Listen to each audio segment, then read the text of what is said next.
If you have an iPhone and you're looking to get the absolute best quality photo and video on your smartphone, then this might be the solution for you. These are the G-Series lenses made by a company called Reeflex. And all of these lenses were created to level up the photos and videos that you can capture on your iPhone, bridging the gap between what is possible to capture on your smartphone and what is possible to capture on your professional camera. I'm Kalen Charles, a professional photographer and videographer, and I took these lenses along with me as I went around Alberta, Canada to see what I could capture with them. Now, if you're a professional photographer, you probably know that 9 times out of 10, the glass you use is much more important than the camera body you use. That's why Reeflex's goal was to use cinema-grade glass on these iPhone lenses to give you the best possible results. And in this pursuit, they created 7 different lenses that all fulfill unique functions that you can attach directly to your iPhone. The wide angle, the 2x telephoto, the fisheye, the macro 10x, the long range macro, the anamorphic lens, and a super telephoto. They've also created a series of lens filters that you can either attach directly to your smartphone without the lenses or attach to the lenses themselves using a step-up ring. Some of these are a variable ND filter where you can limit the amount of light coming into your camera sensor, a circular polarizer filter where you can cut out glare from the sun or reflections, and a Blackmist filter which gives you a softer image and kind of a bloom around your highlights. Now, as someone who's regularly hired by clients to create content on my iPhone, I'm always in search of gear that can help me do that better. But in my mind, there's always been a level of separation between what you can do with a professional camera and what you can do with a smartphone. But as smartphones continue to improve and gear like this continues to come out, I think that level of separation keeps getting smaller and smaller, which I think is pretty cool. So let's actually spend some time talking about my experience with these G-Series lenses, because for the first time, I'm actually planning on keeping these as a part of my camera kit. First off, when we talk build quality, you can tell these lenses are incredibly well made. They've got some weight to them, and you can tell they're not just a cheap product. Reflex actually uses aerospace grade aluminum in constructing these, and the glass seems like it's really good quality. Now, in terms of performance, I think it's important that we separate this into videography and photography. Now, in terms of smartphone photography, one of my biggest issues with my iPhone 15 Pro Max is the difference in sensor megapixels between the main camera and the telephoto and ultrawide cameras. The main camera is a 48 megapixel sensor and it's gathering a lot more information in each photo, whereas the telephoto and ultrawide cameras both are only 12 megapixel sensors. Now, in the iPhone 16 Pro series, the ultrawide has gone to a 48 megapixel sensor as well, but the telephoto is still that 12 megapixel sensor, which just means that you're gathering less information and detail, and you're just not gonna be able to push the photos quite as much. Now, where these G-Series lenses come in is they allow you to connect different focal lengths to your main iPhone camera, which means that even if you're using an ultrawide or a telephoto, you can still utilize that larger 48 megapixel sensor as opposed to having to revert to the 12 megapixel sensors to get those results. Let's start off with the wide angle lens. Now, this lens gives you a 110-degree field of view, which is very similar to the ultra-wide camera that you have on your iPhone. Now, this image was captured with my iPhone's ultra-wide camera, and this was captured with the wide-angle lens on the main camera. As you can see, the native ultra-wide camera loses quality and sharpness when you zoom up close, whereas all of that is preserved when you look at the image captured on the main camera with the ultra-wide lens extension. Now, the fisheye lens is definitely not for everyone, but if you're into that ultra-wide, very creative look, this can be a really fun lens to actually play with. I think if you use a lens like this very intentionally and sparingly, it can create a really cool effect to add to your photos or videos. It takes what you can capture in terms of wide angle way beyond anything that you can do on your native camera. The 2x telephoto, I think, is a really great portrait lens, as it's going to add a little bit of compression to your image. And if you use the Pro RAW setting on your iPhone, these images are going to be 75 megabytes a piece, which is a ton of information gathered. This is an example of a portrait of myself that I shot using this telephoto lens, and I think it just illustrates how great of depth that you can capture with it and just the level of detail when you're using that 48 megapixel sensor.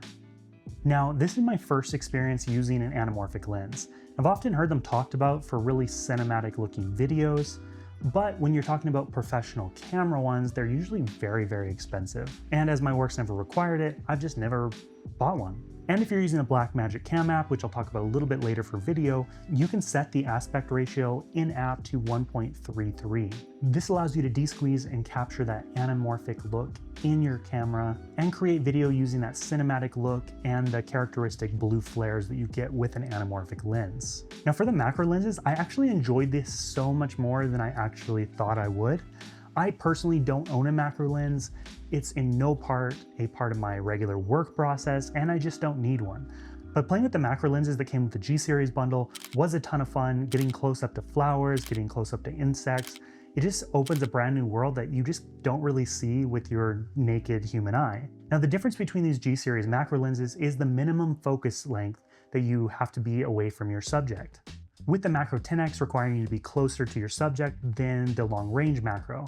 And this minimum focus distance increases even more when you're using the adapters that attach to the super telephoto lens. But across the board, I feel like the results are actually amazing. This image in particular, I captured using the 30x super telephoto adapter, as I wasn't able to get too close to the spruce beetle without it flying away.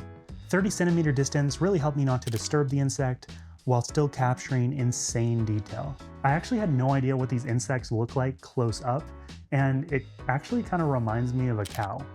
Am I right? Now the G-Series Super Telephoto Lens does utilize the smaller 12 megapixel camera, but it does that to give you a maximum of up to 240 millimeters of zoom, which is pretty insane to have on an iPhone.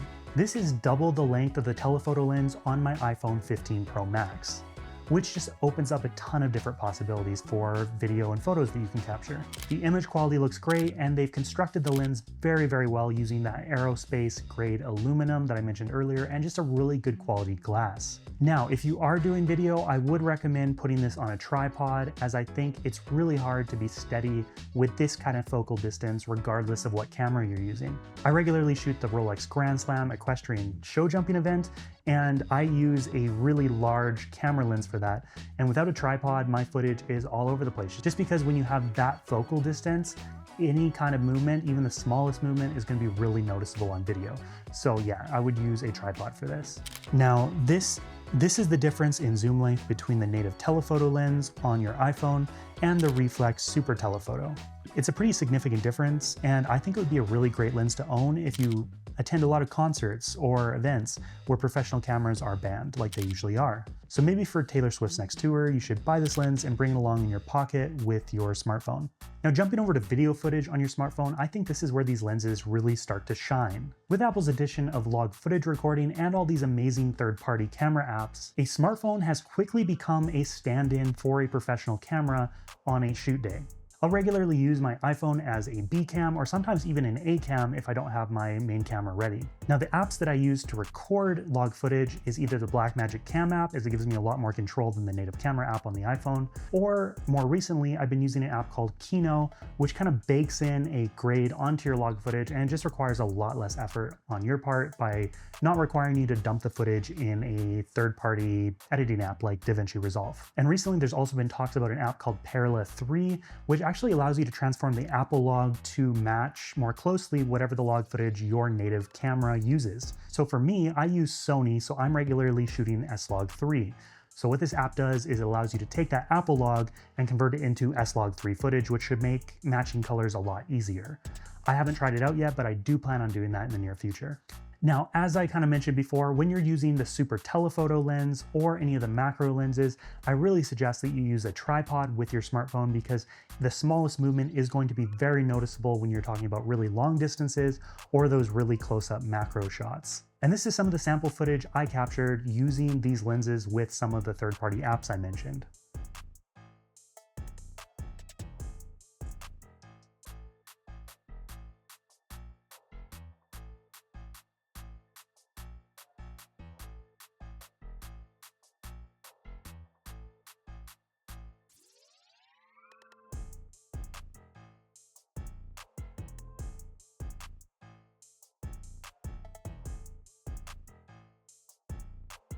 So that's an overview of the 7 G-Series lenses that Reeflex has made for your iPhone or other smartphones. I've actually really enjoyed using them and the results that I've got out of them, and truthfully do plan on keeping them in my camera kit to use for future YouTube videos and just gathering footage where I need to, but don't want to bring my professional camera along. I think I especially enjoyed using the macro lenses as it just provided a really unique kind of perspective that I don't get a lot with the type of work I do. And I think it'll be really good for future product videos and everything in those close-up detail shots that I just can't get with any of my professional camera lenses. If you think you're gonna buy one of these lenses, Reeflex actually gave me a code that you can use, which is KLING10, and that will give you 10% off of your purchase at checkout, which I think is a really great deal and a great way to get into this ecosystem. And you can join the Reeflex Piazza Facebook group if you wanna connect with other creatives who are using these lenses to do really cool things. I'll link that down below in the description. I hope this video was able to give you some insight into whether these kind of lenses are for you and what kind of effects you can expect from them. And if you enjoyed this video, please like and subscribe. I'm Kalen Charles, and I'll see you next time.